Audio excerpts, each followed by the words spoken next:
this job is a kick in the pants. Working this job is like a knife in the back. It ain't getting far from the top. It ain't getting far from the next paycheck. This job's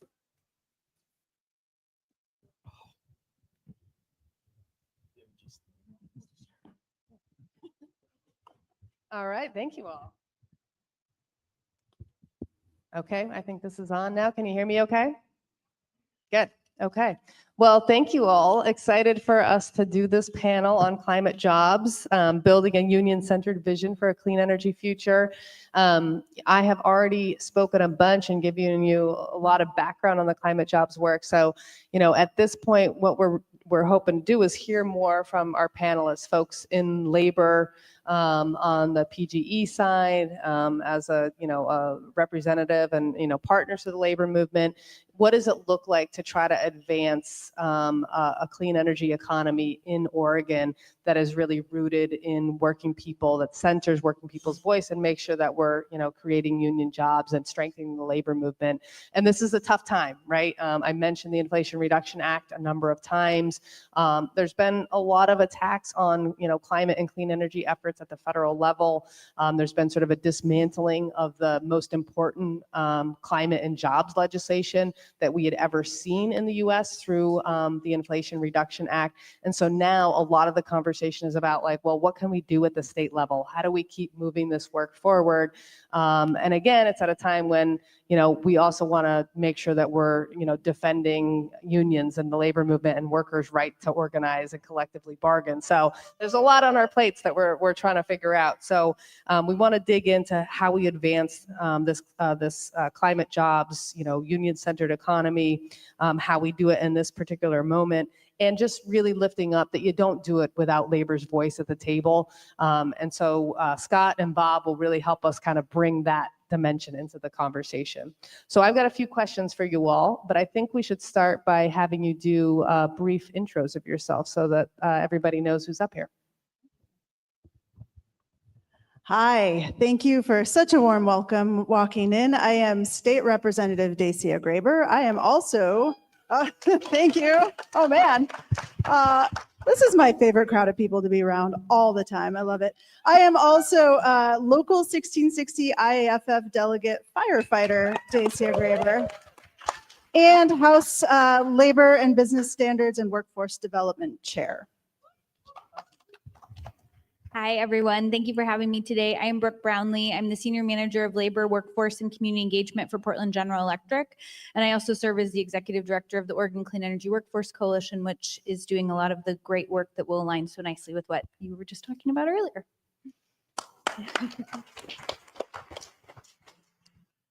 Good afternoon, everyone. I'm Robert Westerman. I'm a business manager at International Brotherhood of Electrical Workers, Local Union 932, with jurisdiction along the central and southern Oregon coast. I also sit as president of the Oregon State Association of Electrical Workers, and it is an honor to be here in front of the Oregon labor movement. And Scott Strickland, he, him pronouns, Special Projects Council for Smart Local 16, representing just over 2,000 sheet metal workers across most of Oregon and a chunk of Southwest Washington. Also super excited to be here. Also on Prevailing Wage Advisory Committee and Management Labor Advisory Committee. So work comp issues and all of that. I have a fair amount of experience there. Great, thank you all. Well, I want to pick up, where I just left off, which is, how do we advance, good climate and jobs work in this moment, right? This is a tough political moment. Like I said, we had a historic, Inflation Reduction Act that was supporting a lot of this work in the space and had, good labor standards incentivized through a lot of it. And so now I think a lot of folks are turning to, well, what can we do at the state level, right? If there's not all of those kind of resources and support at the federal level. So it'd be good to hear from you all, like what are the kind of opportunities that you're seeing? What can the state be doing in this moment to support a union-centered clean energy economy? Thank you so much for that. Okay, so first and foremost, folks, I guess I can't swear, but F the feds. Okay, I'm just going to say that we are getting caught in this cycle of thinking in 2 and 4 year terms and the limitations of that. And the very first thing we need to be doing when we're looking at a clean energy future in these union jobs is thinking generationally. Thinking about how we build this system and have it in place so when the time is there to go, we can push the go button. So we need to not take our foot off the gas right now because we're feeling despair and we're feeling frustration in this moment. That is an opportunity to essentially make this our field of dreams. We have an absolute wealth of resources, be it, urban or rural. We have an incredible field of talent with our union workers. We have great apprenticeship programs. So from the state level, we need to continue building the infrastructure for this to happen. One other thing, and maybe I'll hold this until we talk about challenges, but we know the path that's before us. We have to not lose sight of where we are right now. And if we don't seize the opportunity as a state, if we don't seize the opportunity as labor leaders and legislators to build that, then we are ceding ground that I frankly refuse to cede.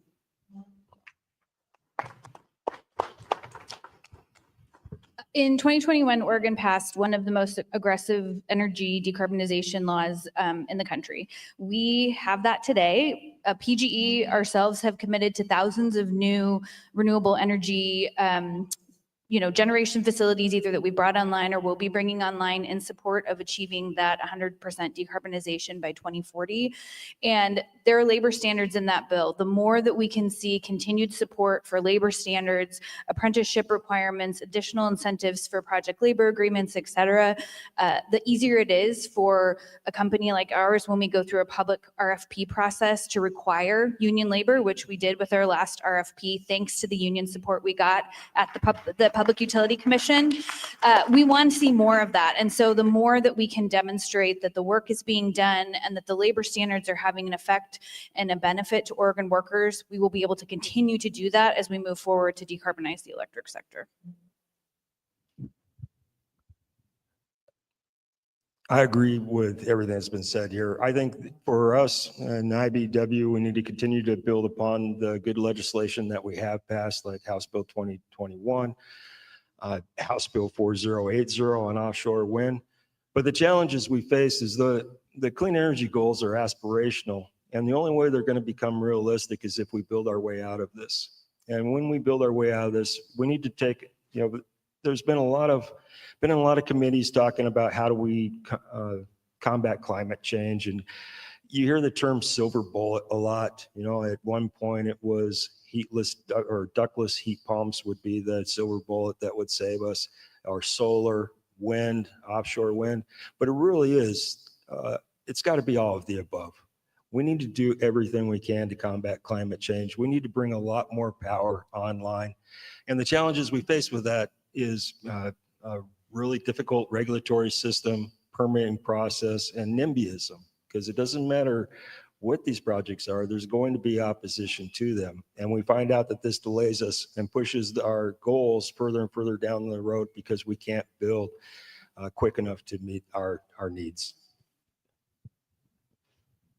As Bob said, agree with everything that's been said here. I think to us, one of the primary things in dealing with this is labor standards, because that kind of sets the equal bar that everyone can compete on, and that we're not competing to try and whittle down who can pay their workers less money, who can strip more benefits away, that we're competing on the ability to perform the work, to complete the work, to do so efficiently. And in that sense, every single time union workers are going to win.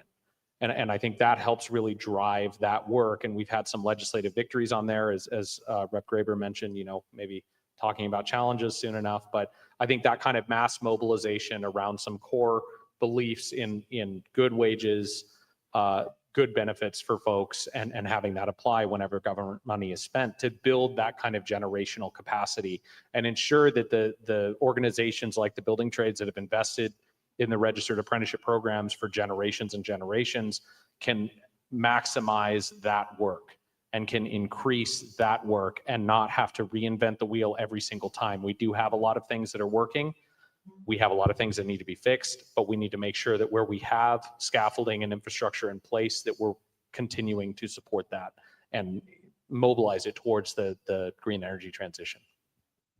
That's great. And I really like, Bob, that you used the phrase that we need to build our way out of this. And I couldn't agree more. And I think, a lot of what has happened in climate advocacy is a focus on those aspirational goals, setting goals, saying that we've got to do this by this date, or saying we've got to shut down certain industries. And there hasn't been enough attention on, well, like, what is the industry and the infrastructure that we need to build up to be able to make this transition, right? And especially in a context where we're seeing energy growth go up so much. And I think that's really such a great strength of how we're thinking about the climate jobs work, is it's a focus on what needs to be built, right? What needs to be built and what are the standards that need to be attached to make sure that it's going to be high quality family and community sustaining work, and work that's done by highly skilled and trained workers, which is so important. So the other thing I wanted to ask you about is, and maybe I'll start with Scott and Bob first on this one, is you mentioned some of the challenges. I think it's really important, I said at the beginning, this is a hard historic transition. This is probably the hardest transition we've ever gone through on a really short timeline, right? We're talking about major changes to the way that we produce and consume things. And there has been job loss. There has been devastation to communities. I sat down with mine workers in Southwest Pennsylvania last year, who just, went on for a long time talking about the devastation to that region because of the closure of a bunch of coal plants and coal mines and all of the, freight rail that was oriented around that, And so I think it's really important that we're honest around the potential impacts and negative parts of making this transition and figuring out how we actually address those. And again, there's a lot of opportunities, but there are challenges. So I think it would be great if you two could talk to that a little bit more. Well, obviously, the greatest challenge right now is sitting in the White House. I heard our president, and I apologize if I misquote, but he said we will not build any more solar or wind in this country. And then he said, the stupid times are over. I'm not thinking so. I think the stupid times started about January 20th. So really, we need to build clean energy, renewable energy, and we need to build it all. We've been participating in the informal roadmap process for offshore wind off of the Oregon coast, and then the formal process. And it's clear to me that we don't have leadership at the governor's office to get this done. I love Tina. I will support her and vote for her every time, but we really do need to have the governor take a more focused approach to energy and energy resilience and meeting the demand so that we can continue our economy moving forward.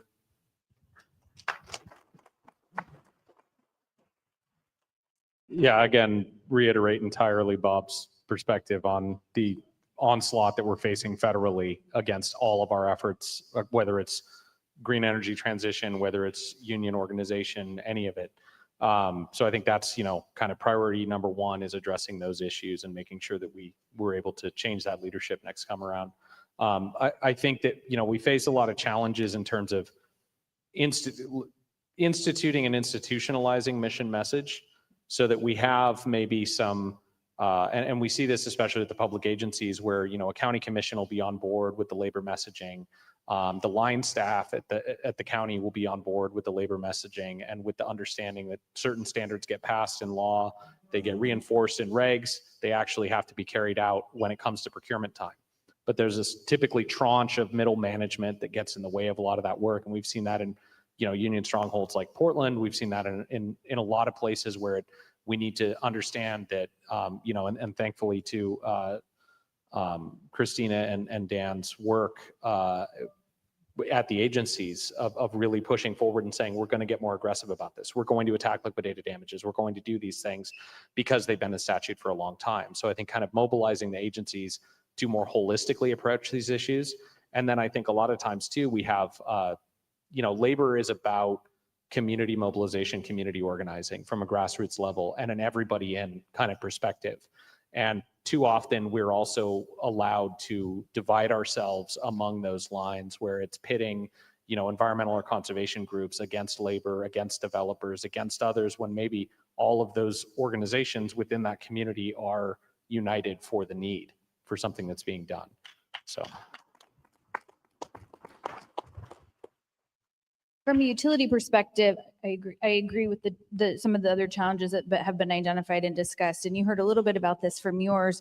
From a utility perspective, transmission capacity is a huge constraint for us at the moment. And then the related permitting associated with it, taking 15 years to permit a transmission project is not a realistic expectation and will not put us on a path to success.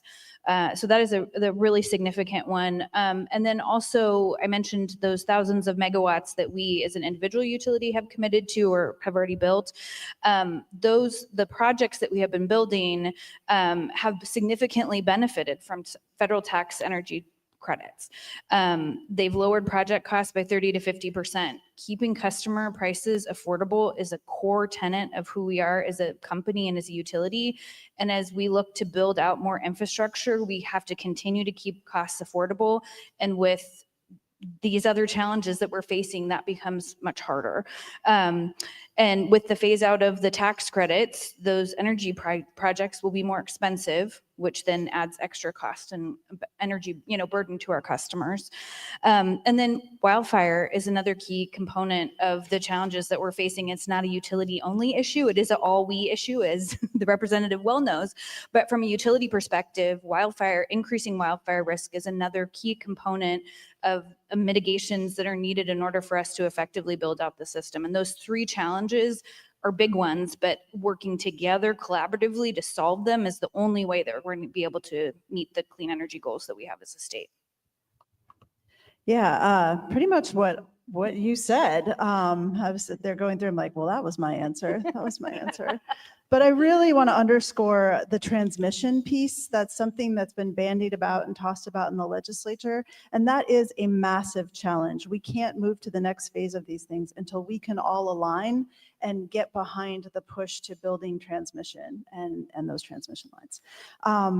We also, as you mentioned, we need to get out of our own way. We're so good at fighting for our piece of the pie, and I get it, and we're in that, but until we find a way, and we'll end with this, with some of the good things that have happened, it is possible. The Oregon way is to have those hard conversations and forge that way forward, but we do get in our own way sometimes. And then the last thing, I'd be an irresponsible legislator if I didn't mention, we are facing the most dire financial fiscal predictions that we have seen in recent history.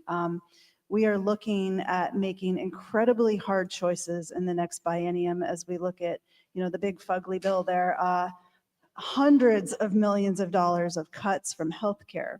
So when we are faced with that, I'm going to look at that with a firefighter lens. I have to be honest. What am I going to do to keep people from dying? And so how we build that coalition to be not either or, but yes and is really going to matter.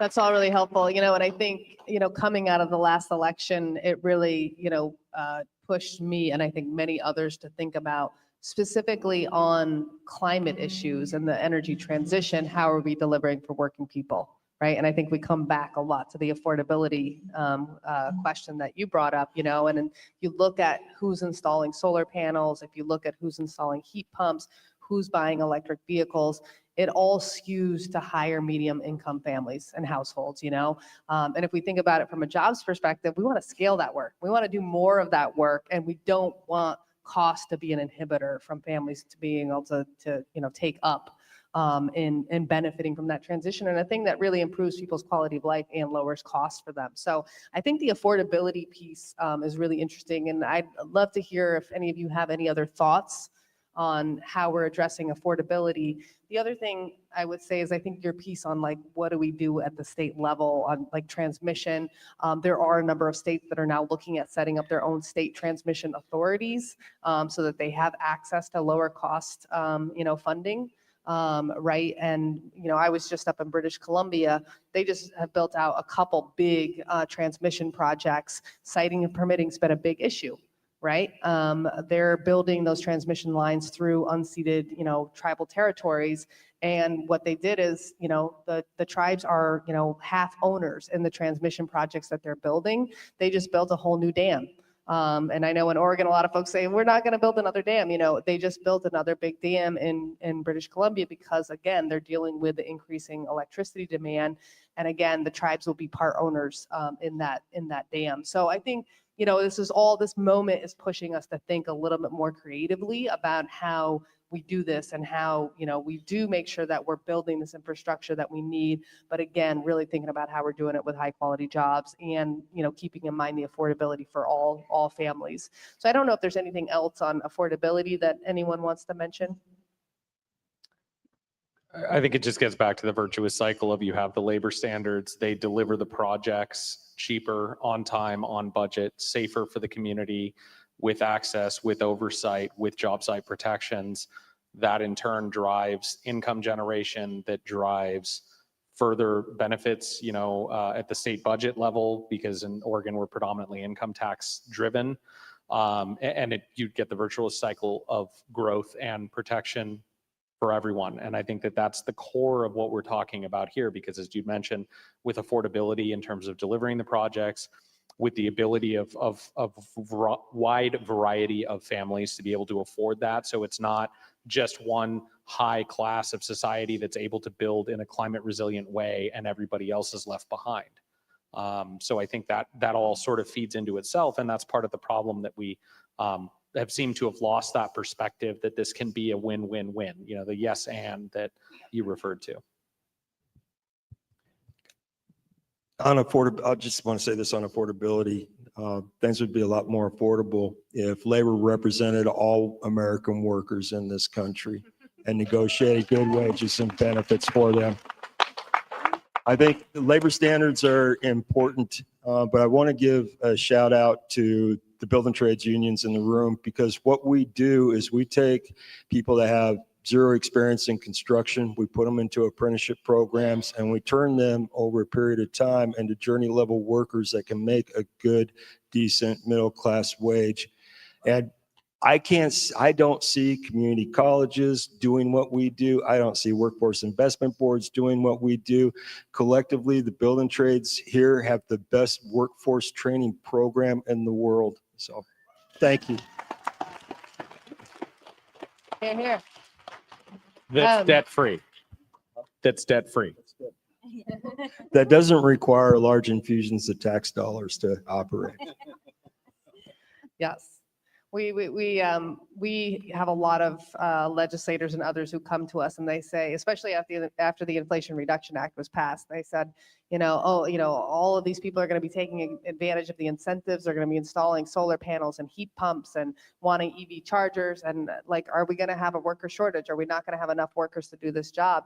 And I said, as long as you're putting the labor standards on the work, then we will, as the labor movement, scale to make sure that we have the apprentices to come in and do this work. And so it's not a worker shortage, it's a good job shortage that we're faced with, right? So I just really want to second that. So I want to end on a high note because, again, Oregon has been such a leader in both the labor space and in the climate space. And so I think it would be great to hear from each of you, talk about some of the accomplishments, some of the upcoming opportunities that you're seeing here in Oregon that you're really excited about. What's something that you can point to that's a win, or, that you feel like, hey, we want to take this on, and this would be a really great impact for the state. Thanks. This is my favorite thing to talk about, the pride in the work that we have done. And I will shout out the Building Trades. Your apprenticeship program was so good, the firefighters stole it. It works really well, how to get people into these careers debt-free and give them these incredible living wage jobs. So Oregon enjoys some of the best worker protections in the nation. We have fought for those with blood, sweat, and tears, and they are only getting better, and that is not going anywhere. So yeah, you can applaud to that. We are in a great state for that, and we will only get better. We will not cede that ground. we also know we are able to get really hard things done in a really short time when push comes to shove. And I'm specifically referring to House Bill 4080, which was that offshore wind bill. So I remember being told by Attorney General Rayfield in the room. He was Speaker Rayfield. He said, Graber, I have a project for you. Good luck, Godspeed. And that was the short session 2 years ago. And they said we couldn't get it done. And we did. We brought community together. We established a roadmap that incorporated communities that have historically been left out of the conversation and marginalized and are essential to that. I wouldn't say that everyone was like, wow, this is the greatest thing ever. But we established that framework. We established how to engage in the hard work, and then we built those labor protections into that. And so we have so much to be proud of with that. We have offsite fabrication. We have continuing strengthening apprenticeships. I mean, Oregon is labor rich, and we will continue that tradition. So I think that everyone in this room, we should lean into the pride in the work that we've done there and make that the expectation and the demand as we go forward, as we build this out.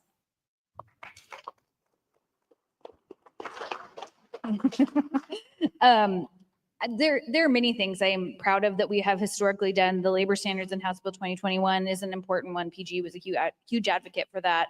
I have seen so much momentum across the state in the last couple of years around how do we build this collective workforce ecosystem that is raising up people who have not traditionally had access to jobs within the energy sector, and that we're working together with our labor union partners to do really amazing things. And I think that we have the opportunity to be a national model for how you do workforce development the right way, where you are elevating good family wage jobs, you are elevating the benefits of unions, and you're elevating this partnership across sectors, right? So it is not an, if I think you said it was an and solution, and it is, right? It's how do we collectively all work together to do this in the right way? I want to call it one specific program, which has been a really exciting part of my career, which is the UPACT program at Coffee Creek that the ironworkers, bricklayers, and cement masons have put together. We have had the benefit of funding that program through a Department of Labor grant that we received, and it is the highlight of my year whenever I get to go into the classroom and talk with those students. It is an amazing program, and we need more of those things that are really focusing on how are you connecting people who have been disconnected to opportunities that exist within union career pathways, because the women that are in that program at Coffee Creek, they have such pride in the work that they are doing. They are good at what they are doing, and it is the next generation, and we need to really think about how do we invest more in programs like that so that we have the workforce that we need of the future, and that there are union jobs that are being supported through that.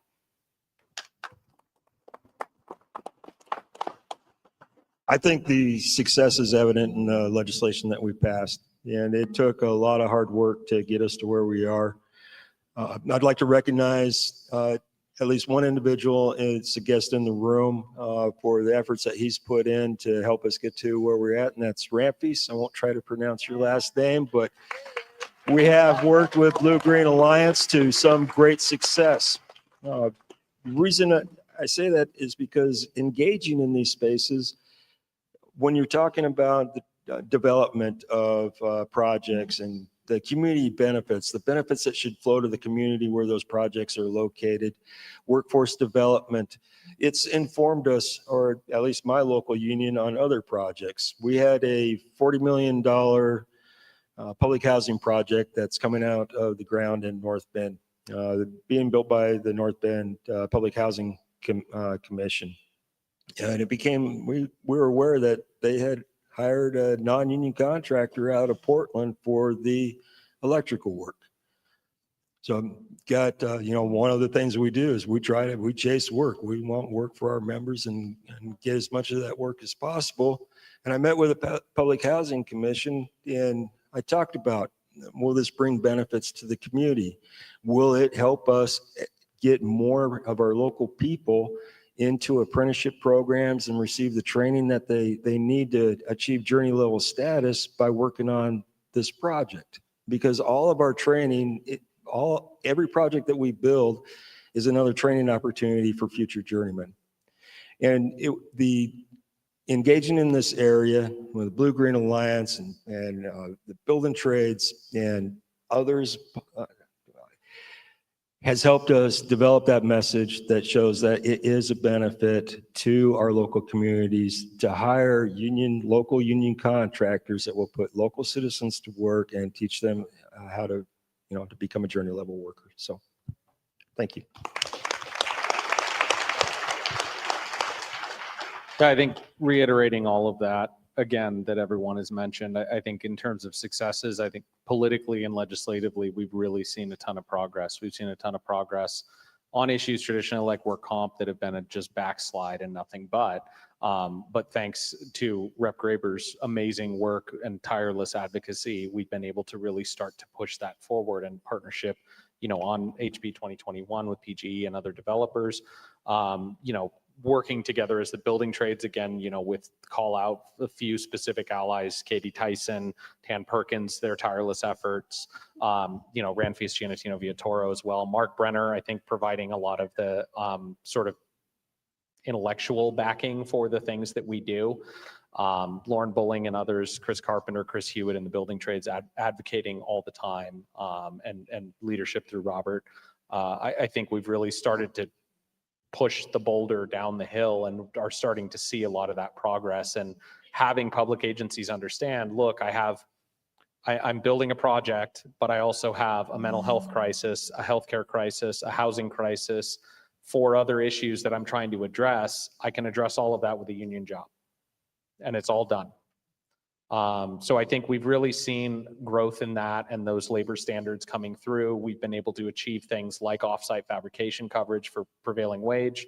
That's huge, and that other states are beginning to model their work after everything that we've done. And I think that that's something to really be proud of, and really be proud in the way that we as labor have all come together, and that the building trades are working with SEIU, they're working with UFCW, they're working with AFSCME and a lot of our union brothers and sisters and other siblings to come together to address all those issues. And I think that's the future that we need to build together. That's great. I think that's the high note we should end on. Well, this was wonderful. I want to thank our amazing panelists, both for being on the panel, but also for the great work that you're doing. And so nice that you shouted out so many of the other folks who were trying to do this work as well, which is, it's tough work, but I feel really excited about what you all can accomplish together. And I do think that we can build out a union clean energy economy, and it can be kind of that pathway into new organizing that we've been looking to. So thank you all for listening to our panel. Thanks to our great panelists. And we have a workshop this afternoon. I think it's coming up pretty soon, actually. We have a workshop, a climate jobs workshop, about kind of a union-centered vision for moving forward with the clean energy economy. So we hope that you'll come. And I also want to shout out and thank our escort committee over here for coming up on stage with us. Thank you, everyone. It's like a day, it's useless.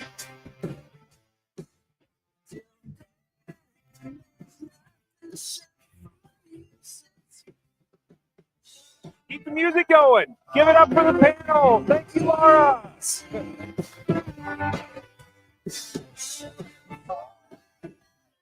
So hot.